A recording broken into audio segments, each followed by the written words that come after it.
మనం ఏ competitive exam తీసుకున్న general studies important అని మనం ఆల్రెడీ డిస్కషన్ చేశాము. మరి దాంట్లో జనరల్ స్టడీస్లో జనరల్ సైన్స్ ఉంటుందని తెలుసు, జనరల్ సైన్స్లో ఫిజిక్స్, కెమిస్ట్రీ, బయాలజీ ఉంటుంది.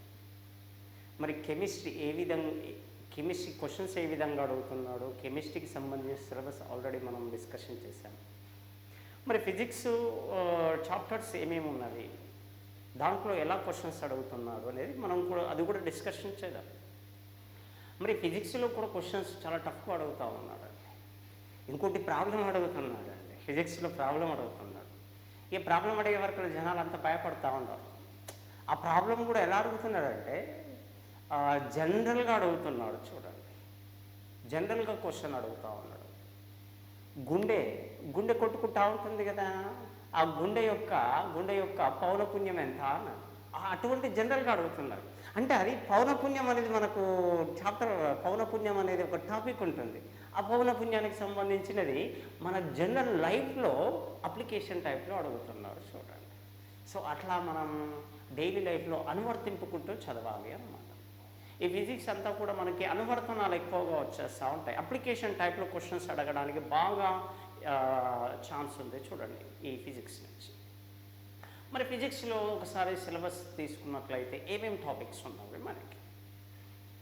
ఒక 10 చాప్టర్లు ఉంటాయండి మనకి ఫిజిక్స్ సంబంధించిన. ఫస్ట్ చాప్టర్ ఏంటంటే కొలతలు ప్రమాణాలు అంటాం. చూడండి, కొలతలు ప్రమాణాలు. రెండో చాప్టర్ ఏంటంటే ధ్వని శక్తి అంటుంటాం. ధ్వని శక్తి లేదా ధ్వని, సింపుల్గా ధ్వని అని పిలుస్తూ ఉంటుంటాం. నెక్స్ట్ మొదటిది కొలతలు ప్రమాణాలు, రెండవది ధ్వని, మూడవది ఉష్ణ శక్తి అంటుంటాం, లేదా ఉష్ణము లేదా ఉష్ణ శక్తి అని పిలుస్తూ ఉంటుంటాం. Heat energy. Next light energy అండి, కాంతి శక్తి లేదా కాంతి. మనకు చూడడానికి చిన్న చిన్న సింగిల్గా కనబడతా ఉంటాయి చాప్టర్స్, కానీ చాలా పెద్ద పెద్దగా ఉంటాయి అన్నమాట. చూడండి. నెక్స్ట్ విద్యుత్ శక్తి అంటాం, విద్యుత్, ఎలక్ట్రిసిటీ. నెక్స్ట్ అయస్కాంతత్వం లేదా అయస్కాంతం. సో మ్యాగ్నెటిజం, అయస్కాంతం అంటే మ్యాగ్నెట్ అంటాము, అయస్కాంతత్వం అంటే మ్యాగ్నెటిజం. ఆ మ్యాగ్నెటిజం గురించి నేర్చుకుంటాం, అయస్కాంతము. నెక్స్ట్ యాంత్రిక శాస్త్రము. మెకానిక్స్ అంటుంటాం, మెకానిక్స్, యాంత్రిక శాస్త్రం. నెక్స్ట్ మోడర్న్ ఫిజిక్స్ అండి, ఆధునిక భౌతిక శాస్త్రము. నెక్స్ట్ ద్రవాలు, వాటి యొక్క ధర్మాలు, ద్రవ పదార్థాల యొక్క ధర్మాలు. సో ప్రాపర్టీస్ ఆఫ్ లిక్విడ్స్ అన్నమాట, ఫ్లూయిడ్స్. నెక్స్ట్ విద్యుత్ అయస్కాంత వర్ణపటము, ఎలక్ట్రోమాగ్నెటిక్ స్పెక్ట్రమ్ అంటుంటాం. చూడండి, విద్యుత్ అయస్కాంత వర్ణపటము. ఈ 10 చాప్టర్లు ఉంటామండి మనకి ఫిజిక్స్లో. దీంట్లో సో ఎక్కువగా మనకు అడిగే క్వశ్చన్స్ ఎక్కడి నుంచి అడుగుతుంటారంటే మేజర్గా మనకు పెద్ద చాప్టర్లు అండి. ఇక్కడ కాంతి ఒకటి పెద్ద చాప్టర్ అండి, కాంతి. మెకానిక్స్ అనేది చాలా పెద్ద చాప్టర్లు అండి. దాంతోపాటు విద్యుత్, కాబట్టి కాంతి, విద్యుత్, ఇంకోటి మెకానిక్స్ అండి. కంపల్సరీ క్వశ్చన్ అడుగుతాడు అండి, కంపల్సరీ క్వశ్చన్ అడుగుతాడు. ఇంకోటి ఇప్పుడు నేను చెప్పిన దాంట్లో ప్రాబ్లమ్స్ కూడా అడుగుతున్నాడు. కాబట్టి మనకు వచ్చే ప్రాబ్లమ్స్ కూడా ముఖ్యంగా ఎక్కడి నుంచి వస్తావంటే ఈ ఉష్ణము ధ్వనిలో కూడా ప్రాబ్లమ్స్ ఉంటాయి.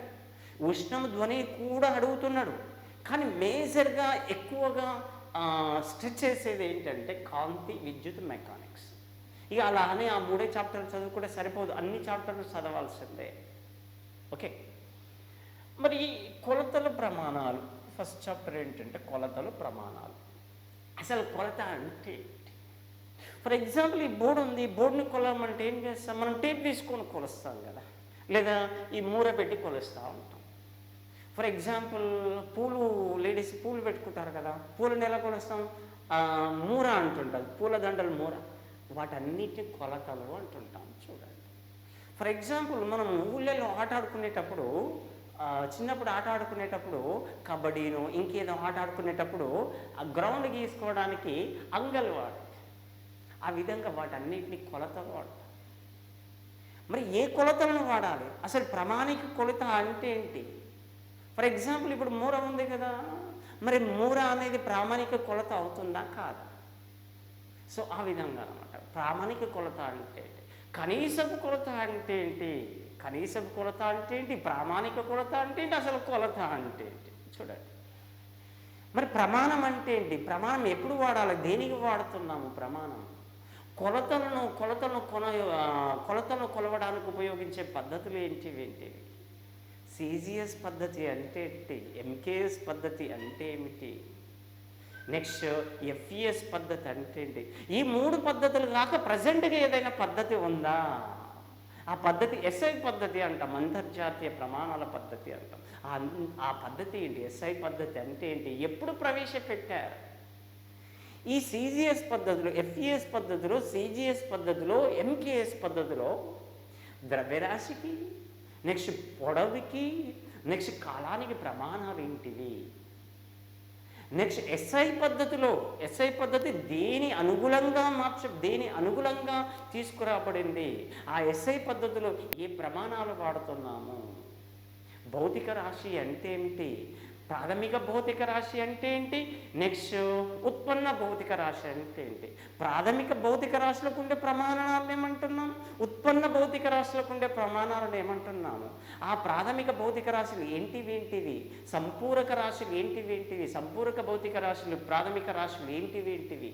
సో వీటన్నిటి గురించి మనం ఇక్కడ కొలతల ప్రమాణాల దగ్గర నేర్చుకుంటాం. ఒక ప్రమాణం రాసేటప్పుడు ఏ నియమాలను పాటించాలి, ఎలా రాస్తున్నాం, ఈ ఏంటివి కొలతలు ప్రమాణాలు రాసేటప్పుడు. నెక్స్ట్ 10 కంటే ఎక్కువగా ఉంటే వాటిని ఏమని పిలుస్తూ ఉంటున్నాం, 10⁶ ఏమంటాం, 10⁻12 ఏమంటాం, 10⁻9 ఏమంటాం. వాటన్నిటి గురించి ఈ కొలతల ప్రమాణాల దగ్గర నేర్చుకుంటాం. అదేవిధంగా పొడవుకు ప్రమాణాలు ఏం రాస్తున్నాం, పొడవుకు అతి చిన్న ప్రమాణం ఏంటి, అతి పెద్ద ప్రమాణం ఏంటి, అసలు మీటర్కు డెఫినేషన్ ఏంటి, దేన్ని మీటర్ అని పరిగణిస్తున్నాము. ద్రవ్యరాశి అంటే ఏంటి, ద్రవ్యరాశికి లీస్ట్ ప్రమాణం ఏంటి, అతి చిన్న ప్రమాణం ఏంటి, అతి పెద్ద ప్రమాణం ఏంటి. మరి కిలోగ్రామ్ అని దేని పరిగణన తీసుకుంటున్నాము, సో దాని డెఫినేషన్ ఏంటి.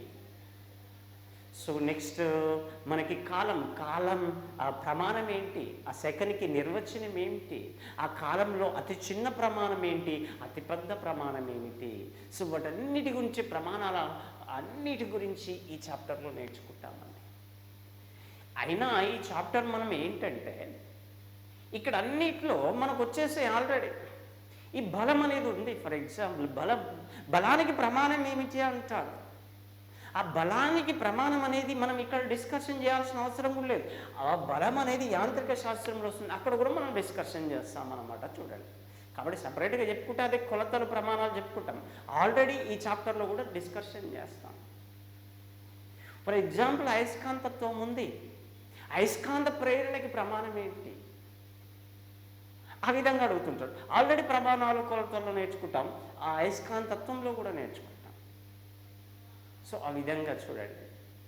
ఫర్ ఎగ్జాంపుల్ ఒక క్వశ్చన్ అడిగాను, ప్రచోదనానికి ప్రమాణం ఏమిటి అని అడిగాను. ప్రచోదనానికి ప్రమాణము, ప్రచోదనానికి ఐ అంటే ఇంపల్స్. ఈ ప్రమాణాలు తెలవాలంటే దాని ఫార్ములా చదవాలి. దాని ఫార్ములా మనకి ఎక్కడంటే ఆ చాప్టర్లో ఈజీగా మనము దాని యొక్క డెఫినేషన్ అనేది వచ్చేస్తుంది. కాబట్టి ఆ డెఫినేషన్ అనుగుణంగా దాని యొక్క ఫార్ములా రాస్తాం. ఆ ఫార్ములా ఆధారంగా ఈజీగా ప్రమాణం రాయొచ్చు అన్నమాట. చూడండి, మరి ప్రచోదనం యొక్క ఏంటి అడిగిండు, ప్రమాణం ఏమిటి అని అడిగాడు. మరి ఏంటి ప్రమాణము అంటే దాని డెఫినేషన్ తెలవాలి, దాని ఫార్ములా తెలిస్తే ఈజీ అన్నమాట. చూడండి, ఇది ఆల్రెడీ మనకు ప్రీవియస్ బిట్లో కూడా అడిగాడు. చూడండి, మనము ఇంపల్స్ అంటే స్వల్ప కాలంలో ఒక వస్తువుపై స్వల్ప కాలంలో అధిక బలాన్ని ప్రయోగించడము అన్నమాట. అంటే బలము ఇంటూ కాలము అన్నమాట, అంతే. బలము ఇంటూ కాలం. కాబట్టి బలము ఎఫ్ ఇంటూ స్వల్పకాలం కదా, into column delta T. I equal to F into delta T. F అంటే ఏంటి, బలము. డెల్టా టీ అంటే ఏంటి, కాలము. కాబట్టి ఈ ఎఫ్కి ఎస్ఐ ప్రమాణం ఏంటి అంటే న్యూటన్స్. కాబట్టి న్యూటన్. అదేవిధంగా మరి కాలానికి ప్రమాణం ఏంటి మనకు తెలుసు, సెకండ్. కాబట్టి న్యూటన్ సెకండ్. సో ఈ విధంగా అన్నమాట. చూడండి, ఇదంతా మనం ఎక్కడ డిస్కషన్ చేస్తామంటే కొలతలు ప్రమాణాల దగ్గర డిస్కషన్ చేస్తాం. చూడండి, కొలత అంటే ఏంటి, ప్రమాణం అంటే ఏంటి, ఎప్పుడు వాడుతున్నాం, ఏ కొలబద్దలు అంటే కొలతలు ఏ పద్ధతులు ఉన్నవి మనకి. నెక్స్ట్ ఎస్ఐ పద్ధతిని ఎప్పటి నుంచి ప్రామాణికంగా తీసుకున్నాము. సో ఇదంతా ఇక్కడ మనము కొలతలు ప్రమాణాలలో డిస్కషన్ చేస్తాం. కాలము, నెక్స్ట్ పొడవు దూరానికి, నెక్స్ట్ ద్రవ్యరాశికి ప్రమాణాలు ఏంటి, లీస్ట్ ప్రమాణాలు ఏంటివి, బిగ్గెస్ట్ యూనిట్స్ ఏంటివి, అదంతా కూడా ఈ చాప్టర్లో మనం డిస్కషన్ చేస్తాం. చూడండి, నెక్స్ట్ చాప్టర్ వచ్చేసి ఏంటంటే ధ్వని అంటే ధ్వని. ధ్వని అంటే ఏంటి, ధ్వని అంటే ఏంటి, ధ్వని గురించి చర్చించే శాస్త్రాన్ని ఏమని పిలుస్తున్నాం. మరి ఏ పదార్థాలు ధ్వనిని ఉత్పత్తి చేస్తున్నారు, ఆ ధ్వని ఉత్పత్తి కావడానికి కారణం ఏంటి, ధ్వని అనేది ధ్వని ప్రసారం జరగడానికి కారణం ఏమిటి, ఎప్పుడు ప్రసారం జరుగుతుంది ధ్వని అనేది. మనం మాట్లాడుతుంటే మనకు ఏమేమి అవయవాలు ఉపయోగపడుతున్నవి, ధ్వనిని ఉత్పత్తి చేయడానికి ఉపయోగపడే అవయవాలు ఏంటివి. ఈ స్వరతంత్రాల యొక్క పొడవు మానవునిలో, అదే మగవారిలో ఎంత ఉంటుంది, లేడీస్లో ఎంత ఉంటుంది, చిన్నపిల్లల్లో ఎంత ఉంటుంది. సో అదంతా ఇక్కడ నేర్చుకుంటామండి. అదేవిధంగా ధ్వని అనేది ఏ రూపాలలో ప్రయాణిస్తుంది, గాలిలో ధ్వని తరంగాలు దేనికి ఉదాహరణ, గాలిలో అంటున్నాడు కాబట్టి ధ్వని ప్రయాణం చేయాలంటే ఏం అవసరం, అసలు యానకము అంటే ఏమిటి, యానకము అంటే ఏమిటి, శూన్యంలో ధ్వని ప్రసారం జరుగుతుందా, చంద్రుని దగ్గర ధ్వని ప్రసారం జరుగుతుందా, అదంతా ఇక్కడ నేర్చుకుంటామండి. మరి తరంగం అంటున్నాం కదా, అసలు తరంగం అంటే ఏంటి, తరంగం అంటే ఏమిటి, తరంగము స్వభావాన్ని బట్టి ఎన్ని రకాలు, అదేవిధంగా తరంగము ప్రసరించే విధానాన్ని బట్టి ఎన్ని రకాలు. మరి విద్యుదయస్కాంత తరంగాలంటే ఏంటి, యాంత్రిక తరంగాలంటే ఏంటి, నెక్స్ట్ పురోగామి తరంగాలంటే ఏంటి, తిరోగామి తరంగాలంటే ఏంటి, నెక్స్ట్ ఉదాహరణలు ఏంటి, నెక్స్ట్ అనుధైర్య తరంగాలకు ఉదాహరణ, అనుధైర్యంగ తరంగాలలో ఏమి ఏర్పడుతున్నవి, తిర్యక్ తరంగాలంటే ఏంటి, తిర్యక్ తరంగాలకు ఉదాహరణ ఏంటి, తిర్యక్ తరంగాల్లో ఏమి ఏర్పడుతున్నాయి, శృంగాలు ఏర్పడుతున్నాయా, శృంగాలు ద్రోణులు ఏర్పడుతున్నవా, సంపీడనాలు విరళీకరణాలు ఏర్పడుతున్నవా. సో అది ఆ తరంగం దగ్గర నేర్చుకుంటాం, తరంగము తరంగాల యొక్క రకాల దగ్గర నేర్చుకుంటాం. అదేవిధంగా తరంగానికి మన లక్షణాలు ఉన్నాయా, తరంగం యొక్క లక్షణాలు అనే టాపిక్ వచ్చేస్తుందండి. తరంగం యొక్క లక్షణాలు ఏంటివి, వాటి ప్రమాణాలు ఏంటివి, ఫార్ములాలు ఏంటివి, ఆ ఫార్ములాల పైన ప్రాబ్లం కూడా అడుగుతున్నాడు. చూడండి, తరంగ ధైర్యం ఎప్పుడు పిలుస్తాము, తరంగ ధైర్యం అంటే ఏంటి, దాని ప్రమాణం ఏంటి, దాని ఫార్ములా ఏంటి. నెక్స్ట్ పౌనపుణ్యం అంటే ఏంటి, దాని ఫార్ములా ఏంటి, ప్రమాణం ఏంటి. నెక్స్ట్ కంపన పరిమితి అంటే ఏంటి, డోలనావర్తన కాలం అంటే ఏంటి, వేగం అంటే ఏంటి. ఈ ఐదిటిని మనం ఏమని పిలుస్తామంటే తరంగం యొక్క లక్షణాలు. ఆ తరంగం యొక్క లక్షణాలు ఏంటివి, వాటి ప్రమాణాలు ఏంటివి, వాటి ఫార్ములాస్ ఏంటివి. ఆ ఫార్ములాస్ పైన ఏమైనా ప్రాబ్లమ్స్ ఉన్నవా, ఆ ప్రాబ్లమ్స్ కూడా మనం ఇక్కడ ఈ ధ్వని అనే చాప్టర్లో ఎక్కడ అంటే మనం ధ్వని యొక్క మనం ఇప్పుడే నేర్చుకున్నాం తరంగం యొక్క లక్షణాలు, ఆ లక్షణాల దగ్గర డిస్కషన్ చేస్తాం. అదేవిధంగా ధ్వనిని ఎన్ని రకాలుగా విభజించవచ్చు. సో మనం వినే స్వభావాన్ని బట్టి, పౌనపుణ్యాన్ని బట్టి ఎన్ని రకాలుగా విభజించవచ్చు. పరశ్రావ్యాలు అంటే ఏంటి, పరశ్రావ్యాలను ఎప్పుడు పిలవాలి, పరశ్రావ్యాలు ఏమేమి వింటవి, మానవుడు వింటాడా వినడా. పరశ్రావ్యాలు, శ్రావ్యాలు అంటే ఏంటి, శ్రావ్యధ్వనులు అంటే ఏంటి, వాటి యొక్క పౌనపుణ్యం ఎంత, ముసలివారికి గరిష్ట పౌనపుణ్యం ఎంత ఉంటుంది, చిన్నపిల్లలకి ఎంత ఉంటుంది, ఆరోగ్యవంతమైన మానవునికి ఎంత ఉంటుంది. అతిధ్వనులు అంటే ఏంటి, అతిధ్వనులు ఎవరు వినగలరు, మనం వినవచ్చా వినలేమా, ఏ జంతువులకి ఎంతవరకు వింటది, కుక్క ఎంతవరకు వింటది, గబ్బిలం ఎంతవరకు వింటది, అతిధ్వనుల యొక్క ఉపయోగాలు ఏంటి. సో అదంతా కూడా అతిధ్వనులు. ఆ ధ్వనులు 3 రకాలు, ఆ 3 రకాలలో మనం నేర్చుకుంటాం. పరశ్రావ్యాలు, శ్రావ్యధ్వనులు, అతిధ్వనులు, అతిధ్వనుల యొక్క ఉపయోగాల దగ్గర ఉపయోగాలు కూడా నేర్చుకుంటాం. చూడండి, ఫర్ ఎగ్జాంపుల్ సముద్ర లోతును కనుక్కోవాలి. సముద్ర లోతును కనుక్కోవడానికి ఏ పరికరాన్ని ఉపయోగిస్తాం, ఆ పరికరంలో ఏ ధ్వనులను ఉపయోగిస్తాము. ఫర్ ఎగ్జాంపుల్ గర్భస్ వాళ్ళు ఉంటారు, ప్రెగ్నెన్సీ ఉన్న వాళ్ళు ఉంటారు. ఆ ప్రెగ్నెన్సీగా ఉన్నప్పుడు లోపల భ్రూణం యొక్క కదలికలను తెలుసుకోవాలి. ఆ కదలికలను తెలుసుకోవడానికి ఉపయోగించబడే స్కానింగ్ ఏమని పిలుస్తారు, ఎందుకు పిలుస్తాము? సో ఏ ధ్వనులు ఉపయోగించి ఆ భ్రూణం యొక్క కదలికలను తెలుసుకుంటాం, శిశువు యొక్క కదలికలను తెలుసుకుంటాము. సో అదంతా ఆ ధ్వనుల యొక్క రకాల దగ్గర నేర్చుకుంటాం. అదేవిధంగా సంగీత స్వరాల యొక్క లక్షణాలు ఉంటాయి. సంగీత స్వరాల యొక్క లక్షణాలు, పిచ్ అంటే ఏంటి, పిచ్ని ఏ పేర్లతో పిలుస్తున్నాం, పిచ్ దేనిపైన ఆధారపడి ఉంటుంది, ఎవరికి పిచ్ ఎక్కువ ఎవరికి తక్కువ, దాని ఆర్డర్ ఏంటి, పిచ్ల యొక్క క్రమం ఏంటి, సరిగమ పదనిసలు ఈ దేనికి ఎక్కువగా ఉంటుంది పిచ్ అనేది. సో అది తరంగం యొక్క సంగీత స్వరాల యొక్క లక్షణాలలో నేర్చుకుంటాం పిచ్ దగ్గర. తీవ్రత అంటే ఏంటి, ఆ తీవ్రతకు ప్రమాణం ఏంటి, మనం ఎంత శబ్ద తీవ్రత గల ధ్వనిలో వినగలము. నెక్స్ట్ జెట్ విమానము ప్రయాణించినప్పుడు ఎంత శబ్ద తీవ్రత గల ధ్వనులు విడుదలవుతాయి. హారను మోగించినప్పుడు శబ్ద కాలుష్యం జరగడానికి, మన చెవిపోటు రావడానికి, మనము సాధారణ సంభాషణ మాట్లాడినప్పుడు ఎంత ధ్వని తీవ్రత గల ధ్వనులు విడుదలవుతాయి. సో అదంతా ధ్వని తీవ్రత.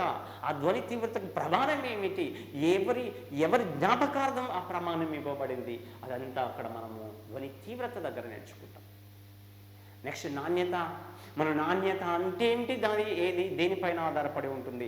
ఆ మూడింటిని కలిపి మనం ఏమంటామంటే ఆ సంగీత స్వరాల యొక్క లక్షణాలు అని పిలుస్తూ ఉంటుంటాం. ఆ సంగీత స్వరాల యొక్క లక్షణాల దగ్గర డిస్కషన్ చేస్తాం. అదేవిధంగా ధ్వని పరావర్తనం అంటే ఏంటి, అసలు పరావర్తనం అంటే ఏంటి, ధ్వని పరావర్తనం అంటే ఏంటి, మరి ధ్వని పరావర్తనం యొక్క అప్లికేషన్స్ ఏంటివి, ధ్వని పరావర్తనం ఎక్కడ ఉపయోగిస్తున్నాం, మన డైలీ లైఫ్లో ఎక్కడ ఉపయోగిస్తున్నాము. సో అది పరావర్తనం దగ్గర నేర్చుకుంటాం. ప్రతిధ్వని అంటే ఏంటి, ప్రతిధ్వని యొక్క అప్లికేషన్స్ ఏంటివి, ఆ ప్రతిధ్వని వినాలంటే మనకు బంధకానికి ఎంత దూరం ఉండాలి, కాలంలో ఎంత వ్యత్యాసం ఉండాలి, నిజధ్వనికి అసలు ధ్వనికి పరావర్తన ధ్వనికి మధ్య ఎంత వ్యత్యాసం ఉంటే ప్రతిధ్వని అంటాము. అదేవిధంగా ప్రతినాదం అంటే ఏమిటి, 0.1 సెకండ్ కంటే తక్కువ ఉంటే ఏమంటాం, 0.1 లేదా 0.1 కంటే ఎక్కువ ఉంటే ఏమంటాము. అసలు ప్రతినాదం అంటే ఏంటి, ప్రతిధ్వని అంటే ఏంటి.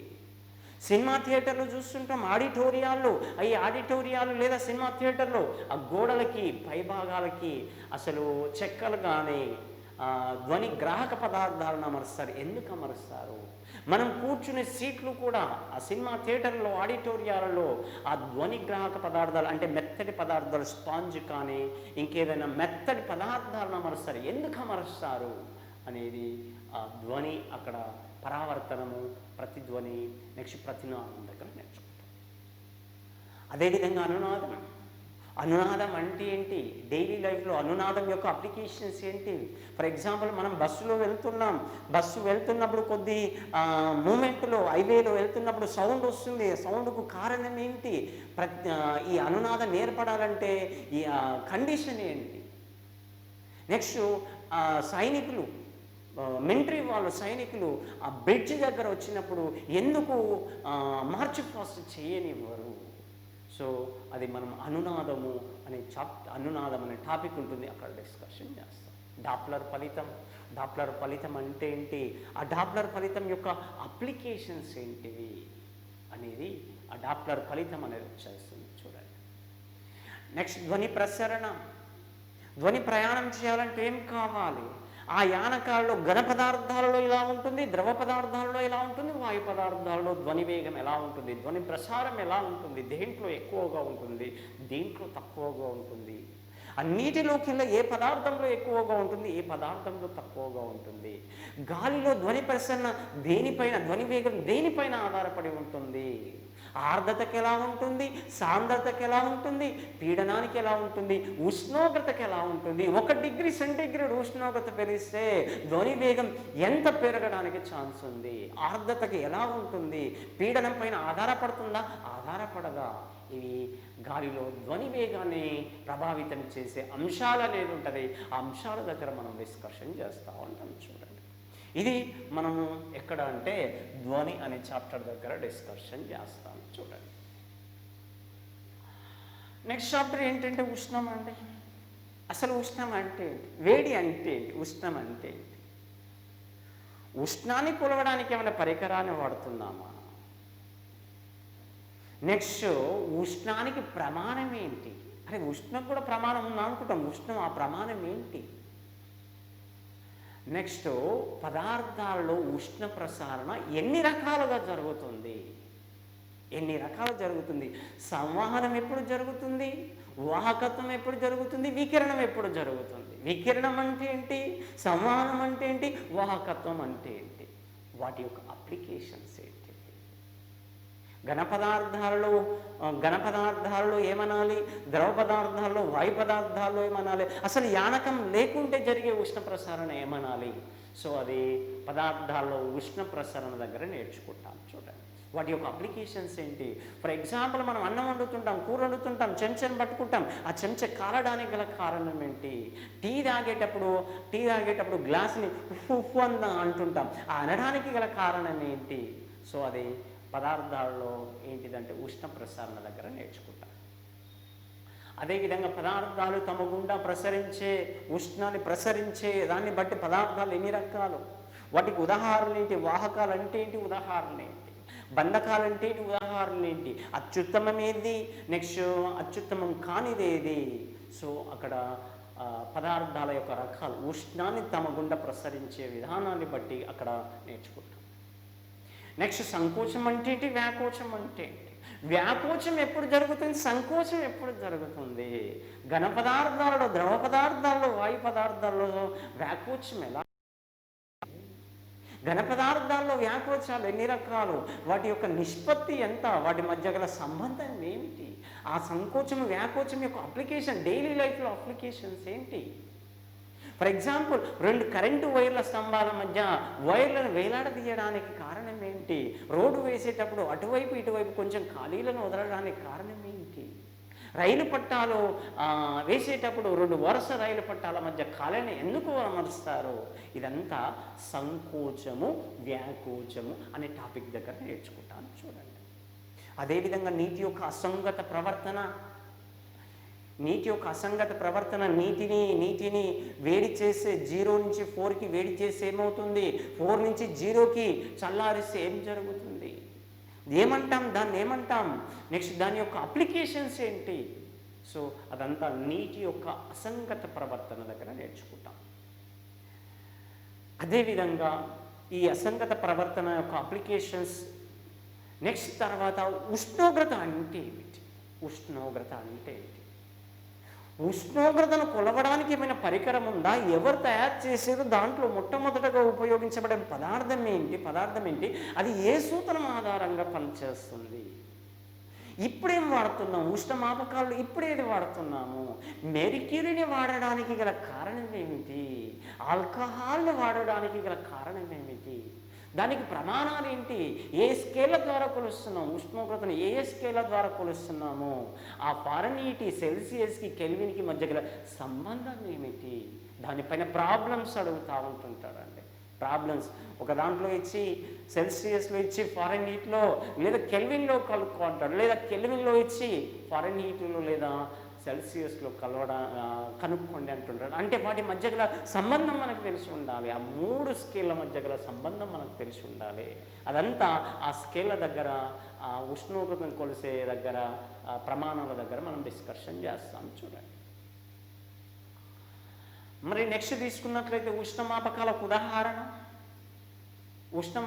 ఉదాహరణ సముద్ర గర్భంలో ఉండే ఉష్ణోగ్రతను కొలవడానికి ఏది వాడుతున్నాం, నీటి ఆవిరిని కొలవడానికి ఏది వాడుతున్నాం, పరమశూన్య ఉష్ణోగ్రతను కొలవడానికి ఏం వాడుతున్నాం, సూర్యుని ఉష్ణోగ్రతను కొలవడానికి ఏ ఉష్ణమాపకాన్ని వాడుతున్నాం, నెక్స్ట్ ఒక రోజులో గరిష్ట కనిష్ట ఉష్ణోగ్రతను కొలవడానికి ఏది వాడుతున్నాం, దాంట్లో ఏ పదార్థాన్ని వాడుతున్నాం, ఆ ఉష్ణమాపకాల దగ్గర మనం చర్చిస్తాం.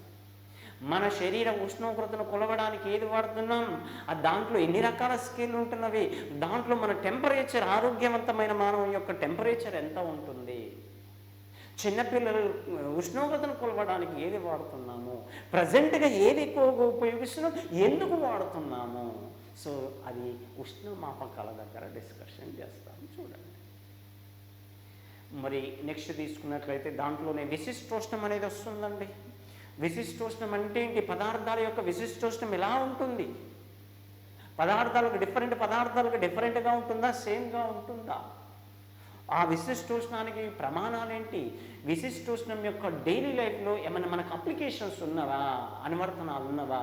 ఆ విశిష్టోష్ణం అనే టాపిక్ ఉంటుంది. అదేవిధంగా మిశ్రమాల సూత్రం అనేది ఉంటుంది. మిశ్రమాల యొక్క సూత్రం ఏంటి, దాని ఫార్ములా ఏంటి? ఫార్ములా పైన మనకు ప్రాబ్లం అడుగుతా ఉన్నాడు కాబట్టి ఫార్ములా గుర్తుపెట్టుకోవాలి. మిశ్రమాల సూత్రం అనేది ఉంటుంది. చూడండి, అదేవిధంగా కొన్ని డెఫినేషన్లు ఉంటాయి. బాష్పీభవనం అంటే ఏమిటి? ఆ బాష్పీభవనం, ద్రవం యొక్క బాష్పీభవన రేటు దేనిపైన ఆధారపడి ఉంటుంది? దేనికి అనులోమానుపాతంలో ఉంటుంది, దేనికి విలోమానుపాతంలో ఉంటుంది? సాంద్రీకరణం అంటే ఏంటి? బాష్పీభవనం అంటే ఏంటి? సాంద్రీకరణం అంటే ఏంటి? ఆ రెండింటికి డిఫరెన్స్ ఏంటి? దాని యొక్క అప్లికేషన్ ఏంటి? దీని యొక్క అప్లికేషన్ ఏంటి? వర్షం పడుతుంది, కారణం ఏంటి? సో మనం చెమట పట్టినప్పుడు ఫ్యాన్ కింద కూర్చున్నప్పుడు చల్లగా అనిపించడానికి గల కారణం ఏంటి? సో ఇటువంటి మనం డిస్కషన్ చేస్తాం. చూడండి, అదేవిధంగా ఫస్ట్ బాష్పీభవనం, తర్వాత సాంద్రీకరణం, తర్వాత మరిగించడం, మరుగుట అంటే ఏంటి? నీటి యొక్క మరుగు స్థానం ఎంత ఉంటుంది? నీటి యొక్క బాష్పీభవన ఉష్ణోగ్రత, మరుగు స్థానం ఎంత? నీటి యొక్క బాష్పీభవన ఉత్తోష్ణం ఎంత? సో అది ఎక్కడంటే మరుగు స్థానం లేదా మరుగుట గురించి నేర్చుకుంటాం. అదేవిధంగా ద్రవీభవనం అంటే ఏంటి? నీటి యొక్క మంచు యొక్క ద్రవీభవన స్థానం, ద్రవీభవన ఉత్తోష్ణం ఎంత? నెక్స్ట్ ఘనీభవనం అంటే ఏంటి? దాని యొక్క అప్లికేషన్ ఏంటి? డీప్ ఫ్రిడ్జ్లో వాటర్ బాటిల్ ఎక్కువ కాలం పెడితే పగిలిపోతుంది, ఎందుకు పగిలిపోతుంది? సో అదంతా మనము ఆ ఘనీభవనము, అక్కడ ఆ 4-5 డెఫినేషన్లు వస్తాయి. ఆ డెఫినేషన్లు గుర్తుపెట్టుకోవాలి, దానికి సంబంధించిన అప్లికేషన్స్ కూడా గుర్తుపెట్టుకోవాలి. చూడండి, ఇదంతా మనం ఏ చాప్టర్లో డిస్కషన్ చేస్తామంటే ఉష్ణం అనే చాప్టర్లో డిస్కషన్ చేస్తాం. చూడండి, నెక్స్ట్ చాప్టర్ వచ్చేసి కాంతి. అసలు కాంతి అంటే కాంతి ప్రయాణం చేయాలంటే ఏమన్నా యానకం కావాలన్నా? శూన్యంలో కూడా ప్రసారం జరుగుతుందా? కాంతిని కొలవడానికి ఉపయోగించే పరికరం పేరేంటి? కాంతిని ఉద్ఘారించబడే పదార్థాలను ఏమంటాం? స్వయం ప్రకాశితాలు అంటే ఏంటి, ఉదాహరణ ఏంటి? అస్వయం ప్రకాశితాలు అంటే ఏంటి, ఉదాహరణ ఏంటి? కృత్రిమ స్వయం ప్రకాశితాలు ఏంటివి? సహజ స్వయం ప్రకాశితాలు అంటే ఏంటి? మినుగురు పురుగు మెరవడానికి గల కారణం ఏంటి? దాంట్లో జరిగే చర్య ఏమిటి? సో అది ఆ పదార్థాలు కాంతి జనకాలను అక్కడ వర్గీకరణలో నేర్చుకుంటాం. అదేవిధంగా కాంతి పదార్థాల గుండా ప్రసరించే విధానాన్ని బట్టి ఎన్ని రకాలుగా విభజిస్తున్నాం? కాంతి నిరోధకాలు అంటే ఏంటి? పారదర్శక పదార్థాలు అంటే ఏంటి? అపారదర్శక పదార్థాలు అంటే ఏంటి? వాటి యొక్క ఎగ్జాంపుల్స్ ఏంటి? నీడలు ఎప్పుడు ఏర్పడతాయి? ప్రతిబింబాలు ఎప్పుడు ఏర్పడతాయి? నెక్స్ట్ స్పష్టమైన నీడలు ఎప్పుడు ఏర్పడతాయి? సో అక్కడ డిస్కషన్ చేస్తాం. అదేవిధంగా కాంతి సిద్ధాంతాలు ఉంటాయి. కణ సిద్ధాంతాన్ని ఎవరు ప్రతిపాదించారు? తరంగ సిద్ధాంతాన్ని ఎవరు ప్రతిపాదించారు? విద్యుదయస్కాంత వికిరణ సిద్ధాంతాన్ని ఎవరు ప్రతిపాదించారు? శూన్యంలో కాంతి ప్రసరిస్తుందని తెలియచేసిన శాస్త్రవేత్త ఎవరు? ఇది కాంతి సిద్ధాంతాల దగ్గర డిస్కషన్ చేస్తాం. కాంతి వేగాన్ని కనుక్కోవడానికి ప్రయత్నం చేసిన శాస్త్రవేత్త ఎవరు సఫలీకృతమయ్యారు? కాంతి వేగం శూన్యంలో ఎంత, గాలిలో ఎంత? యానకాన్ని బట్టి కాంతి వేగం మారుతుందా, మారదా? యానకాన్ని బట్టి మారుతుందా, మారదా? సాంద్రత యానకంలో ఎలా ఉంటుంది, విరళ యానకంలో ఎలా ఉంటుంది? సో మరి సూర్యుడి నుంచి భూమికి రావడానికి పట్టిన కాలం ఎంత? చంద్రునికి, భూమి నుంచి చంద్రునికి కాంతి రావడానికి పట్టిన కాలం ఎంత? సో అదంతా మనము కాంతి వేగం దగ్గర నేర్చుకుంటాం. అదేవిధంగా కాంతి యొక్క ధర్మాలు ఉంటాయి. కాంతి యొక్క ధర్మాలు ఇంపార్టెంట్. ఆ కాంతి ధర్మాలు ఒక 9 ధర్మాలు ఉంటాయి. ఆ 9 ధర్మాల పైన మనకు క్వశ్చన్స్ అడుగుతూ ఉంటాం. ఆ 9 ధర్మాలలో ఫస్ట్ ధర్మం కాంతి యొక్క రుజుమార్గం. రుజుమార్గం అంటే ఏంటి? ఆ రుజుమార్గం యొక్క అప్లికేషన్స్ ఏంటి? వివర్ధనం అంటే ఏంటి? వాటి యొక్క అప్లికేషన్స్ ఏంటి? మరి కాంతి పరావర్తనం అంటే ఏంటి, దాని యొక్క అప్లికేషన్స్ ఏంటి, ఆ పరావర్తనం సూత్రం ఆధారంగా పనిచేసే పరికరం ఏంటి, దర్పణం అంటే ఏంటి, దర్పణాలు ఎన్ని రకాలు, కుంభాకార దర్పణం, పుటాకార దర్పణం, సమతల దర్పణాల గురించి నేర్చుకుంటాం. మన ఇంట్లో వాడబడే దర్పణం ఏంటి, వాహనాల సైడ్ మిర్రర్లో వాడబడే దర్పణం ఏంటి, లైట్లలో వాడబడే దర్పణం ఏంటి నేర్చుకుంటాం. చూడండి పరావర్తనం. నెక్స్ట్ వక్రీభవనం అంటే ఏంటి, దాని అప్లికేషన్స్ ఏంటి, వక్రీభవనం సూత్రం ఆధారంగా పనిచేసే పరికరం ఏంటి, కుంభాకార కటకం ఏంటి, పుటాకార కటకం అంటే ఏంటి, కటక తయారుదారుని ఫార్ములా ఏమిటి, కటక సూత్రం ఏంటి, దర్పణ సూత్రం ఏంటి, కటకం యొక్క సామర్థ్యం కనుక్కోవడానికి ఫార్ములా ఏంటి, డి అంటే ఏంటి, డయాప్టర్ అంటే ఏంటి. సో అదంతా కటకాలు ఆ వక్రీభవనం దగ్గర నేర్చుకుంటాం. అదేవిధంగా కాంతి యొక్క సంపూర్ణాంతర పరావర్తనం అంటే ఏంటి, సందిగ్ధ కోణం అంటే ఏంటి, సందిగ్ధ కోణం పతన కోణానికి ఎలా ఉండాలి అనేది ఆ కాంతి యొక్క సంపూర్ణాంతర పరావర్తనం దగ్గర వజ్రం మెరవడానికి ఇదంతా అక్కడ నేర్చుకుంటాను. చూడండి. నెక్స్ట్ కాంతి యొక్క విశ్లేషణం అంటుంటాం. కాంతి యొక్క విశ్లేషణ, కాంతిని విశ్లేషిస్తే ఎన్ని రంగులు ఏర్పడుతుంది, ఆ రంగులలో దేనికి తరంగ ధైర్యం ఎక్కువ, దేనికి శక్తి ఎక్కువ. సో ప్రాథమిక రంగులు ఏంటి, ద్వితీయ రంగులు అంటే ఏమిటి, సంపూరక రంగులు అంటే ఏంటి, ఒక పదార్థాన్ని ఒక కాంతిలో చూసినప్పుడు ఏ రంగులో కనబడుతుంది, అది కాంతి యొక్క విశ్లేషణం దగ్గర నేర్చుకుంటాము. అదేవిధంగా ఇంద్రధనస్సు ఎలా ఏర్పడుతుంది, ఇంద్రధనుస్సు ఏ ఆకారంలో ఏర్పడుతుంది, ఇంద్రధనుస్సు ఏర్పడడానికి గల కారణాలు ఏంటివి నేర్చుకుంటాం. చూడండి. కాంతి పరిక్షేపణం కారణం ఏంటి, ఆ అప్లికేషన్ ఏంటి, కాంతి పరిక్షేపణానికి అప్లికేషన్ ఏంటి.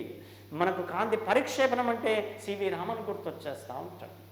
ఈ మధ్యకాలంలో మనం పేపర్ చూస్తే న్యూస్ పేపర్లో కూడా ఆ కాంతి పరిక్షేపణం ఆధారంగా, రామన్ ఎఫెక్ట్ ఆధారంగా నీ బ్లడ్లో ఏంటిదంటే కరోనాని గుర్తిస్తారట. చూడండి. అది ప్రయోగాలు చేస్తూ ఉన్నారట. చూడండి. వేగవంతంగా నిర్ధారించడానికి రామన్ ఎఫెక్ట్ సూత్రాన్ని వాడుతున్నారట. రామన్ ఎఫెక్ట్ సూత్రం ఇక వాడవచ్చు, ఇప్పటికీ ప్రయోగాలు అయితే జరుపుతూ ఉన్నారు, గుర్తుపెట్టుకోవాలి. నెక్స్ట్ ధ్రువణం అంటే ఏంటి, ధ్రువణం యొక్క అప్లికేషన్స్ ఏంటివి, వివర్తనం అంటే ఏంటి, వివర్తనం యొక్క అప్లికేషన్స్ ఏంటివి, ఇవన్నీ కాంతి యొక్క ధర్మాలు. ఆ కాంతి యొక్క ధర్మాలు వాటి యొక్క అప్లికేషన్స్ దగ్గర మనం నేర్చుకుంటాం. చూడండి. మరి దృష్టి లోపాలు ఏంటివి, స్పష్ట దృష్టి, కనీస దూరం అంటే ఏంటి, ఎంత ఉండాలి, చత్వరం అంటే ఏంటి, రస్వ దృష్టి అంటే ఏంటి, దీర్ఘదృష్టి అంటే ఏంటి, వర్ణంతత్వం అంటే ఏమిటి, నెక్స్ట్ రేచీకటి అంటే ఏంటి, ఎలా వస్తుంది, వాటిని అధిగమించాలంటే ఏ కటకాలను వాడాలి, ఏం చేయాలి అనేది అక్కడ మనకు దృష్టి లోపాలు అని ఉంటుంది. దృష్టి లోపాల దగ్గర నేర్చుకుంటాం. అదేవిధంగా లేజర్ వచ్చేస్తుంది, లేజర్ కిరణాలు, లేజర్ అంటే ఏంటి, లేజర్ని విస్తరించండి అంటాడు, లేజర్ యొక్క ధర్మం ఏంటి అంటాడు, లేజర్ లక్షణాలు కింది వాళ్ళలో కానిదేదంటాడు, లేజర్ యొక్క ఇంపార్టెన్స్, లేజర్ యొక్క ఉపయోగాలు ఏంటి, అదంతా లేజర్ అనేది చిన్న టాపిక్ ఉంటుంది. ఇదంతా ఏ చాప్టర్కి సంబంధించిందంటే కాంతి అనే చాప్టర్కి సంబంధించిన స్టోరీ. చూడండి. ఇంపార్టెంట్ టాపిక్, గుర్తుపెట్టుకోవాలి. నెక్స్ట్ విద్యుత్ అండి. విద్యుత్తుని కనుక్కున్నది ఎవరు, స్థిర విద్యుత్తుని కనుక్కున్నది ఎవరు, ట్రాన్స్ఫార్మర్ను కనుక్కున్నది ఎవరు, డైనమోను కనుక్కున్నది ఎవరు, జీవులలో విద్యుత్ ఉంటుందని కనుక్కున్నది ఇక్కడ కొందరు శాస్త్రవేత్తలు వస్తారు. ఆ శాస్త్రవేత్తల పేర్లు గుర్తుపెట్టుకోవాలి. విద్యుదావేశం అంటే ఏంటి, పిడుగులు రాకుండా ఉండాలంటే ఏం చేయాలి, ఎవరు తయారు చేశారు, ఏ పదార్థం చే తయారు చేశారు, విద్యుత్ ప్రవాహం అంటే ఏంటి, విద్యుత్ ప్రవాహాన్ని కొలవడానికి ఉపయోగించబడే పరికరం ఏంటి, అసలు విద్యుత్ ఎన్ని రకాలు, ఏసీ అంటే ఏంటి, డీసీ అంటే ఏంటి, మన ఇంట్లో వాడబడే విద్యుత్ ఏ విద్యుత్, ఎంత పొటెన్షియల్తో పంపిస్తున్నారు, ఎంత పౌనపుణ్యంతో పంపిస్తున్నారు, అది మనం విద్యుత్ ప్రవాహం దగ్గర నేర్చుకుంటాం. చూడండి. మరి విద్యుత్ పదార్థం ఆధారంగా, విద్యుత్ పరంగా పదార్థాలు ఎన్ని రకాలు, ఏంటివి, అర్ధవాహకాలకు ఉదాహరణ ఏంటి, స్వభావజ అర్ధవాహకాలు, అస్వభావజ అర్ధవాహకాలు ఏంటివి, పీ రకం అర్ధవాహకం ఎప్పుడు ఏర్పడుతుంది, ఎన్ రకం అర్ధవాహకం ఎప్పుడు ఏర్పడుతుంది, డయోడ్ అంటే ఏంటి, ట్రాన్సిస్టర్లు అంటే ఏంటి, అక్కడ మనం నేర్చుకుంటాం. అది అర్ధవాహకాల దగ్గర నేర్చుకుంటాం. చూడండి. పొటెన్షియల్ అంటే ఏంటి, పొటెన్షియల్ తేడా అంటే ఏంటి, పొటెన్షియల్ తేడాని ఎలా లెక్కిస్తాము, ఏ పరికరాన్ని ఉపయోగించి లెక్కిస్తాం, ప్రమాణాలు ఏంటి అంటుంటాడు. నెక్స్ట్ ఓం నియమం. ఓం నియమం ఏంటి, ఓం నియమం దేనికి మధ్య సంబంధాన్ని తెలియజేస్తుంది. అక్కడ నిరోధం అంటే ఏంటి, నిరోధం ఆధారపడే అంశాలు ఏంటి, నిరోధానికి సింబల్ ఏంటి, నిరోధానికి ప్రమాణం ఏంటి అంటుంటాడు. నెక్స్ట్ నిరోధం దేనిపైన ఆధారపడి ఉంటుంది, విశిష్ట నిరోధం అంటే ఏంటి, విశిష్ట నిరోధం ఆధారపడే అంశాలు ఏంటి, విశిష్ట నిరోధం బంధకాలకు ఎలా ఉంటుంది, వాహకాలకు ఎలా ఉంటుంది, దాని యొక్క అంకె ఎంత, సంఖ్య ఎంత, విలువ ఎంత. సో అదంతా నిరోధం దగ్గర గుర్తుపెట్టుకోవాలి. నిరోధం దగ్గర మనం డిస్కషన్ చేస్తాం. మానవుని బాడీ యొక్క రెసిస్టెన్స్ నిరోధం ఎంత ఉంటుంది, మనం కరెంట్ తీగను పట్టుకున్నప్పుడు కరెంట్ షాక్ వస్తే ఏం జరుగుతుంది, ఎంత విద్యుత్ ప్రవాహం మన బాడీలోకి ప్రవేశిస్తే ఏ ఎఫెక్ట్ జరుగుతుంది, అదంతా అక్కడ మనం డిస్కషన్ చేస్తాం. చూడండి, నిరోధాన్ని సమాంతర పద్ధతిలో ఎలా కలుపుతాము, శ్రేణి పద్ధతిలో ఎలా కలుపుతాము, దాని యొక్క ఫలిత నిరోధాన్ని కనుక్కోవడానికి ఫార్ములా ఏమిటి, అదంతా ఓం నియమము నిరోధాల దగ్గర డిస్కషన్ చేస్తాం. నెక్స్ట్ విద్యుత్ ప్రవాహ ఫలితాలు ఉంటాయి. ఆ విద్యుత్ ప్రవాహ ఫలితం అంటే ఏంటి, వాటి యొక్క అప్లికేషన్స్ అక్కడ డిస్కషన్ చేస్తాం. నెక్స్ట్ ఘటం అంటే ఏంటి, ఘటాలు మొట్టమొదటి ఘటాన్ని ఎవరు తయారు చేశారు, ఘటాలు ఎన్ని రకాలు, ఘటాలను సమాంతర పద్ధతిలో ఎలా కలుపుతున్నాము, శ్రేణి పద్ధతిలో ఎలా కలుపుతున్నాము. సో మన ఇంట్లో వాడబడే ఘటం ఏంటి, సో అదంతా ఘటము అనే టాపిక్ ఉంటుంది. ఆ ఘటము అనే టాపిక్ దగ్గర డిస్కషన్ చేస్తాం. ట్రాన్స్ఫార్మర్ అంటే ఏంటి, ఎవరు తయారు చేశారు, ఏ సూత్రం ఆధారంగా పనిచేస్తుంది, ట్రాన్స్ఫార్మర్ ఏ పదార్థంతో తయారు చేస్తారు, ట్రాన్స్ఫార్మర్ ఎన్ని రకాలు, ఏ ట్రాన్స్ఫార్మర్ని ఎక్కడ వాడతాము, అది ట్రాన్స్ఫార్మర్ అని ఒక చిన్న టాపిక్ ఉంటుంది. అదేవిధంగా మనకి ఏంటిదంటే విద్యుత్ శక్తి, విద్యుత్ సామర్థ్యము, విద్యుత్ శక్తి. విద్యుత్ సామర్థ్యం అంటే ఏంటి, దాని యొక్క ఫార్ములాస్ వచ్చేస్తాయి మనకు అక్కడ. మన ఇంట్లో వాడబడే విద్యుత్ శక్తిని ఏ ప్రమాణంలో కొలుస్తున్నాము, మనం కరెంటు బిల్లును ఎలా లెక్కిస్తున్నాము, ఆ కరెంటు బిల్లును కొట్టేటప్పుడు ఉపయోగించే సూత్రం ఏంటి, అదంతా విద్యుత్ శక్తి దగ్గర గుర్తుపెట్టుకోవాలి. దాంతోపాటు కిర్చాఫ్ నియమాలు ఒక 2 నియమాలు ఉంటాయి. ఆ కిర్చాఫ్ నియమాలు ఏం తెలియజేస్తున్నవి అనేది అక్కడ డిస్కషన్ చేస్తాం. ఇదంతా మనము ఏ చాప్టర్లో డిస్కషన్ చేస్తామంటే విద్యుత్ అనే చాప్టర్లో డిస్కషన్ చేస్తాం. అది కూడా వెరీ వెరీ ఇంపార్టెంట్. చూడండి విద్యుత్. నెక్స్ట్ అయస్కాంతత్వం అంటే ఏంటి, అయస్కాంతం అంటే ఏంటి, అయస్కాంతత్వం అంటే ఏంటి, అయస్కాంత పదార్థాలు అంటే ఏంటి.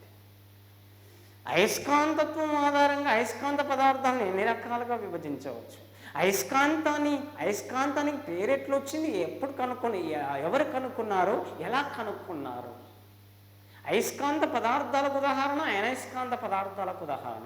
అయస్కాంత పదార్థాలను మళ్ళీ ఎన్ని రకాలుగా విభజించవచ్చు, డయా, పారా, పెరో అయస్కాంత పదార్థాలకు ఉదాహరణలు ఏంటివి, అయస్కాంతం యొక్క లక్షణాలు, అయస్కాంతం యొక్క ధర్మాలు ఏంటివి, ఒక అయస్కాంత పదార్థాన్ని ఏ విధంగా అయస్కాంతంగా మార్చవచ్చు, అయస్కాంతీకరణ పద్ధతులు ఏంటివి, నిరయస్కాంతీకరణం అంటే అయస్కాంతాన్ని పోగొట్టే పద్ధతులు ఏంటివి.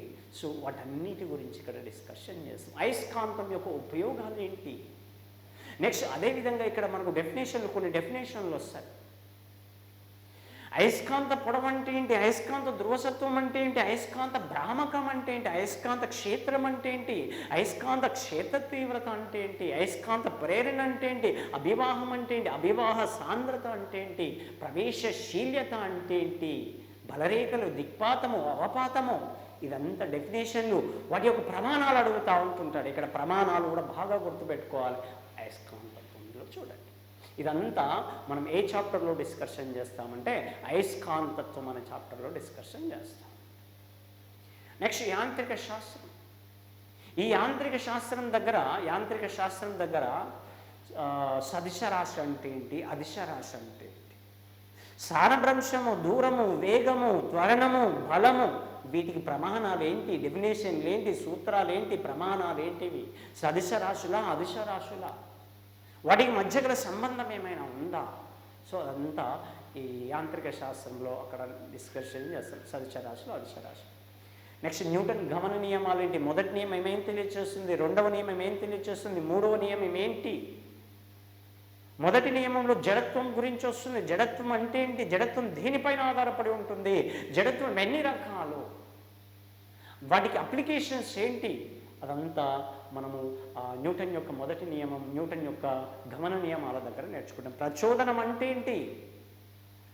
నెక్స్ట్ ద్రవ్యవేగ నిత్యత్వ నియమం అంటే ఏంటి? దాని యొక్క అప్లికేషన్ ఏంటి? ప్రక్షేపకం అంటే ఏంటి? ప్రక్షేపకం యొక్క డైలీ అప్లికేషన్స్ ఏంటి? అదంతా ఈ న్యూటన్ గమన నియమాల దగ్గర మనం డిస్కషన్ చేస్తాం. బలాలు, బలం అంటే ఏంటి? బలాలు ఎన్ని రకాలు? ఘర్షణ బలాలు ఏంటివి? ఘర్షణ ఏ విధంగా తగ్గించవచ్చు, ఏ విధంగా పెంచవచ్చు? ఘర్షణ ఎన్ని రకాలు? నెక్స్ట్ కేంద్రక బలాలు, కేంద్రక బలాల గురించి. కేంద్రక బలాలు అంటే ఏంటి? నెక్స్ట్ అభికేంద్ర అపకేంద్ర బలాలు, అభికేంద్ర బలం, అపకేంద్ర బలం. అపకేంద్ర బలం ఎలా క్రియేట్ అవుతుంది? అభికేంద్ర బలం ఎప్పుడు వచ్చేస్తుంది? అభికేంద్ర బలం యొక్క అప్లికేషన్స్, అపకేంద్రం యొక్క అప్లికేషన్స్. నెక్స్ట్ గురుత్వాకర్షణ బలాలు. ఈ గురుత్వాకర్షణ, విశ్వ గురుత్వాకర్షణ నియమాన్ని ప్రతిపాదించింది ఎవరు? గురుత్వాకర్షణ కనుగొన్న శాస్త్రవేత్త ఎవరు? జీకి, స్మాల్ జీకి క్యాపిటల్ జీకి సంబంధం ఏంటి? క్యాపిటల్ జీ అంటే ఏంటి? స్మాల్ జీ అంటే ఏమిటి? స్మాల్ జీ విలువ ప్రదేశాన్ని బట్టి ఎలా మారుతుంది? పైకి వెళ్తే ఎలా మారుతుంది, కిందికి వెళ్తే ఎలా మారుతుంది? సో ధ్రువాల వద్ద ఎలా ఉంటుంది, భూమధ్య రేఖ వద్ద ఎలా ఉంటుంది? అదంతా మనము ఆ గురుత్వాకర్షణ దగ్గర డిస్కషన్ చేస్తాం. అదేవిధంగా అక్కడే జీ విలువ వచ్చింది కాబట్టి మరి భారం అంటే ఏంటి, ద్రవ్యరాశి అంటే ఏంటి? భారానికి ప్రమాణం, ద్రవ్యరాశికి ప్రమాణం. దానికి దీనికి మధ్య సంబంధం ఏంటి? నెక్స్ట్ దాంట్లో ఇంకేంటి నేర్చుకుంటామంటే పని, శక్తి, సామర్థ్యం గురించి నేర్చుకుంటాం. పని అంటే ఏంటి, దానికి సంబంధించిన ఫార్ములా ఏంటి? సామర్థ్యం అంటే ఏంటి, దానికి సంబంధించిన ఫార్ములా, దానికి సంబంధించిన ప్రమాణం. శక్తి అంటే ఏంటి, దానికి శక్తి ఎన్ని రకాలు, శక్తి ఎన్ని రకాలు, వాటి యొక్క అప్లికేషన్స్ అడుగుతూ ఉంటారు, అప్లికేషన్స్ అడుగుతూ ఉంటాడు.